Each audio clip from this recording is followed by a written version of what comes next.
If you've ever read your Sunday comic strips and thought, oh, this isn't very funny, what were they thinking when they made this? You were right, because as in the case of Garfield, it was never meant to be funny. And this comes from people who work directly with Jim Davis on projects relating to Garfield in particular. So I think this is pretty interesting. I mean, when you read Garfield, a lot of the times it's baffling. It's like, where are we going with this? Okay, he hates Mondays. Okay, why would a cat hate Mondays? It was designed in particular for this. One user asked about this on Quora, and a person who worked in the design and licensing aspect with Jim Davis had a very interesting response, and it's not usually what you would see from someone who is directly related to the project. Davis makes no attempt to conceal the crass commercial motivations behind his creation of Garfield. Davis carefully studied the marketplace when developing Garfield. The genesis of the strip was a conscious effort to come up with a good, marketable character. That's what Davis told Walter and Shapiro in a 1982 interview from the Washington Post. That comes from Caroline Zalanka, and she goes on to say, and primarily an animal. Snoopy is very popular in licensing. Charlie Brown is not. So Davis looked around and noticed that dogs were popular in the funny papers, but there wasn't a strip for the nation's 15 million cat owners. Then he consciously developed a stable of recurring, repetitive jokes for the cat. He hates Mondays. He loves lasagna. He sure is fat. And she goes on. I definitely recommend this thread. It is a great read. But basically saying, yeah, we don't care about the strip. What we want is to sell mugs and stuffed animals and hats and books and whatever. Licensing, marketing, this is what it's all about. So if Garfield isn't funny to you, guess what? It wasn't really intended with the goal of being hilarious. I loved Garfield. Well, I loved Garfield. Do you feel different now? I'm sorry to have said this. I loved Garfield. I see that My hopes and dreams, Kim. You're using the past tense. I loved him. I understand. You know, a lot of commodities have been created with crass commercialization in mind. Things that are great still. The Spice Girls, they held auditions for them. They're not actually friends. I don't know if Sporty was even sporty. You know, internet videos, like they're made with view counts in mind. But there's some great content out there. Garfield could have been great. It might be.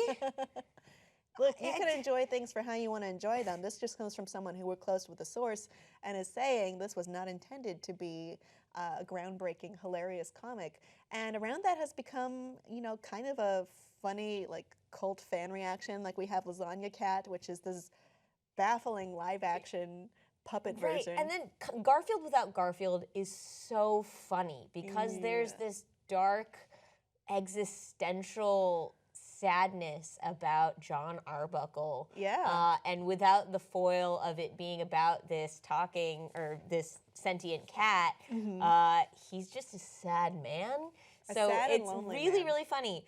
I don't know. I feel like this is not particularly surprising to me because it was the same jokes over and over. But for any comic strip that is in the daily funny section, it's hard to make something consistently good day after day after day. Yeah. So I understand that. And the fact that he was self-aware about the merchandising. It worked. It worked like gangbusters. You know, good for him.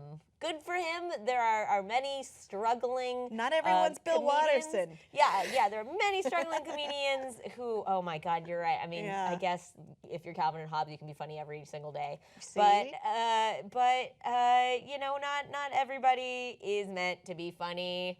And to recognize that and to work with the talents that you were given. Except for Gazorp Field, which was intently made for comedy or at least as a larf. Gazorp Field. Give me my lasagna. I'm King Gazorp Field. Rick and Morty, in case those of you think I'm crazy and don't know what that is. Funny thing also in this thread, someone who worked for the licensing and merchandising under United Features Syndicate for Peanuts with Charles Schulz, who's the creator of Peanuts, or Charlie Brown as more people might call it. He gave her a relieved look and said, "Good, because I think that cat is stupid." So not a fan. And maybe rightfully so. Yeah, I wonder what Bill Watterson thinks about Garfield. Bill Watterson doesn't care. Bill Watterson But Watterson's does just Bill Watterson. painting landscapes. He's keeping somewhere in away from the public countryside. eye. Sure. Not merchandising this stuff. Those Calvin peeing on some kind of logo things are not licensed. Just so you know. Yeah, that's something he's really upset about. Yeah, not So- surprising. Yeah, like it or not, but this is where it comes from apparently, at least according to a source who seems very credible. On the case, you're free to like Garfield and the show with Lorenzo Music and the movie with Bill Garfield and Murray. Friends. No, you can't like that. Okay, then No, no. just joking. You have been forbidden You from like what you liking like. it. Garfield. Yeah, so I get it now. Looking back, Nermal is annoying. The 'cause only he's reason that cute. Bill Murray agreed to be in that film was because he thought it was directed by the Coen brothers. Really? Yeah. Fun fact. Yeah. Sorry, Bill Murray. They can't all be winners. They tricked you. You were had, sir, but we like you still. Audience, does this change your view of Garfield, or is it still as appealing, low or high, as it was before? Please let us know below in the comments, and please like and subscribe for more.